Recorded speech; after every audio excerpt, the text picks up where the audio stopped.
Shri Venkateswara gold తాకట్టులో ఉన్న మీ బంగారాన్ని విడిపించి కొనబడును.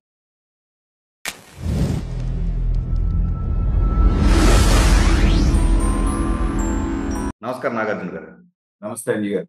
జగన్మోహన్ రెడ్డి గారి స్టేట్మెంట్లో రైతుల విషయంలో ఇప్పుడు ప్రజెంట్ కూటమి ఏదైతే ఉందో ఆ కూటమి సరిగ్గా పట్టించుకోవట్లేదు అని విమర్శించడం ఒక ఎత్తు అయితే, ఆయన చంద్రబాబు నాయుడు గారిని నిద్రపోతున్నావా, గాడిదలు కాస్తున్నావా అని చెప్పేసి ఘాటుగా వ్యాఖ్యలు చేయడం జరిగిందండి.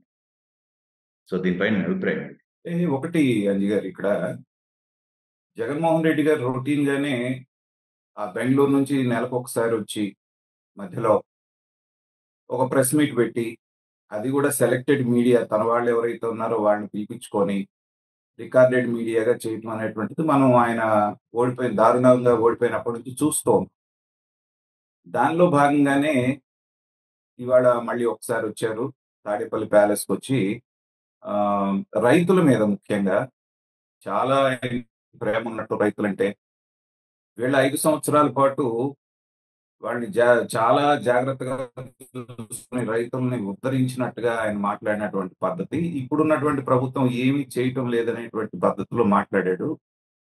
అయితే ఆయన ప్రెస్ మీట్ పెట్టిన ప్రతి సందర్భంలో అది ప్రజల్లోకి వెళ్తుందా లేదా, ప్రజలు దీన్ని పట్టించుకుంటున్నారా లేదా అనే దాంతో ఏమాత్రం సంబంధం లేకుండా అతను మాట్లాడాల్సింది మాట్లాడి వెళ్తున్నాడు.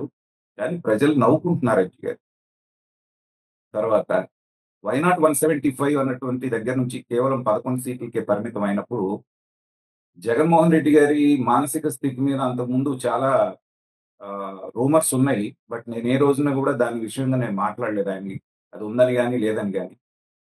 కానీ ఈ దారుణమైన పరాజయం చెందిన తర్వాత మాత్రం మానసిక సమతౌల్యం మాత్రం కొంచెం దెబ్బతిన్నట్టుగా కనబడుతోందండి. ఆ ఫ్రస్ట్రేషన్ లో నుంచి రకరకాల మాటలు వస్తూ ఉన్నాయి.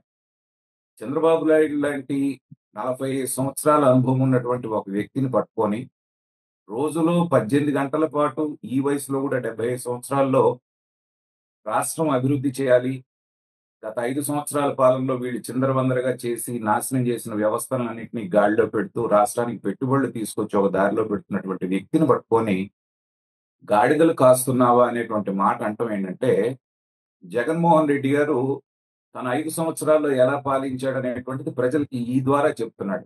ఎందుకంటే బటన్ నొక్కటం తప్పితే మిగతా టైం అంతా ఆయన చేసింది అదే. ఇవాళ చంద్రబాబు నాయుడు గారిని ఏ మాటలు అయితే అన్నారు గాడిదలు కాసేవాడిని, ఆయన చేసింది అదే కదా. మిగతా టైంలో ఏం చేశాడు ఆయన?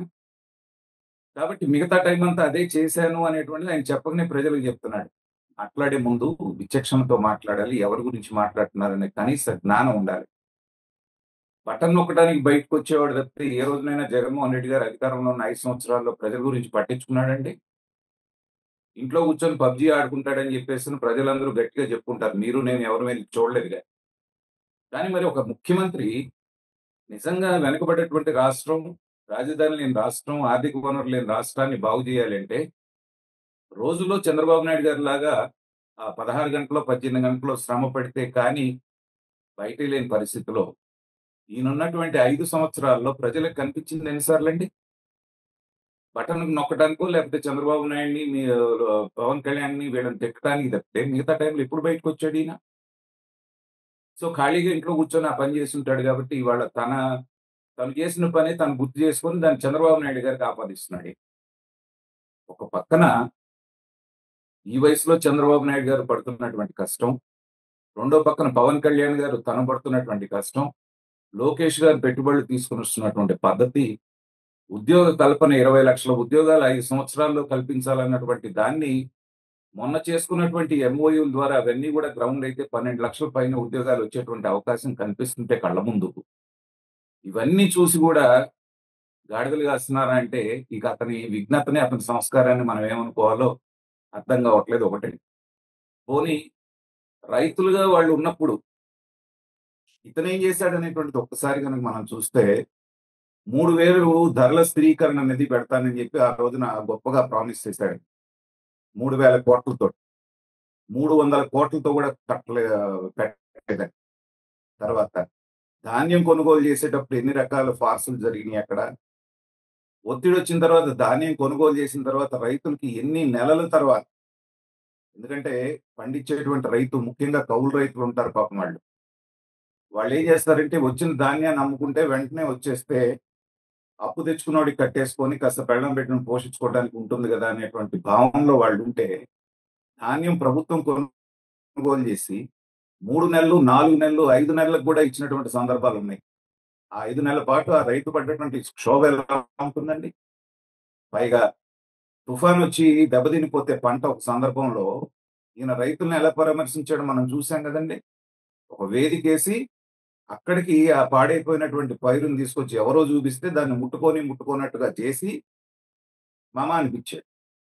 కానీ ప్రతిపక్షంలోకి వచ్చిన తర్వాత ఇవాళ బురదలో తిరుగుతున్నాడు. ఎందుకంటే మళ్ళీ అధికారం కావాలి, ప్రజల్ని మాయమాటలు చెప్పి ఇది చేసుకోవాలి కాబట్టి.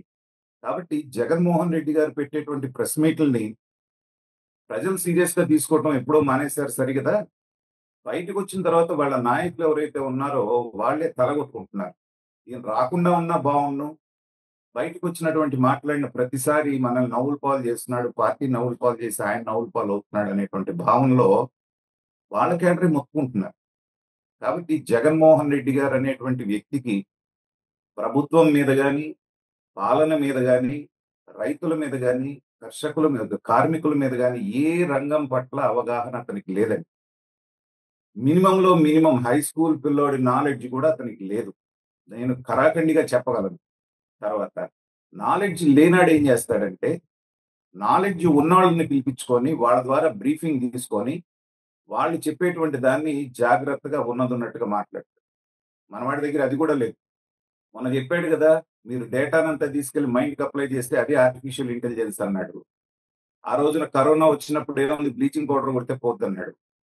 ఇలాంటి నాలెడ్జ్ ఉన్నటువంటి ముఖ్యమంత్రిగా చేసినటువంటి వ్యక్తి ఇలాగా ఇంకోలాగా మాట్లాడతాడు అనుకోవటం అనేటువంటిది మన అత్యాశ అండి. తర్వాత ఇంకా మేము 2029లో మేము వస్తాము అధికారంలోకి అని చెప్పేసి వీడు కలలుగంటూ భ్రమల్లో ఉన్నారు అంజి గారు. ఈ ద్వారా 5 సంవత్సరాల పాలనలో ఆయన ఏంటనేది ప్రజలకు నిరూపితమైంది. ఈయన ఏమాత్రం పనిమంతుడు, ఈయనకి ఏమాత్రం సమస్యల పట్ల అవగాహన ఉంది, ఇతను సంపద ఎంత సృష్టించగలడు అనేటువంటిది ప్రజలు గ్రహించారు కాబట్టే 11 సీట్లకు పరిమితం చేశారు. ఇతను ఇలాంటి ప్రెస్ మీట్లు బయటకు వచ్చి చంద్రబాబు నాయుడు గారు లాంటి వ్యక్తిని అలాంటి నీచమైనటువంటి పదాలు వాడితే ఆ 11లో తనప్పుడు కూడా గెలవడం కష్టమైనటువంటి పరిస్థితి ఉంది. కాబట్టి జగన్మోహన్ రెడ్డి గారు మాట్లాడేటువంటి మాటల్ని మనం కూడా చాలా లైట్ గా తీసుకోవడం బెటర్ అంటారు.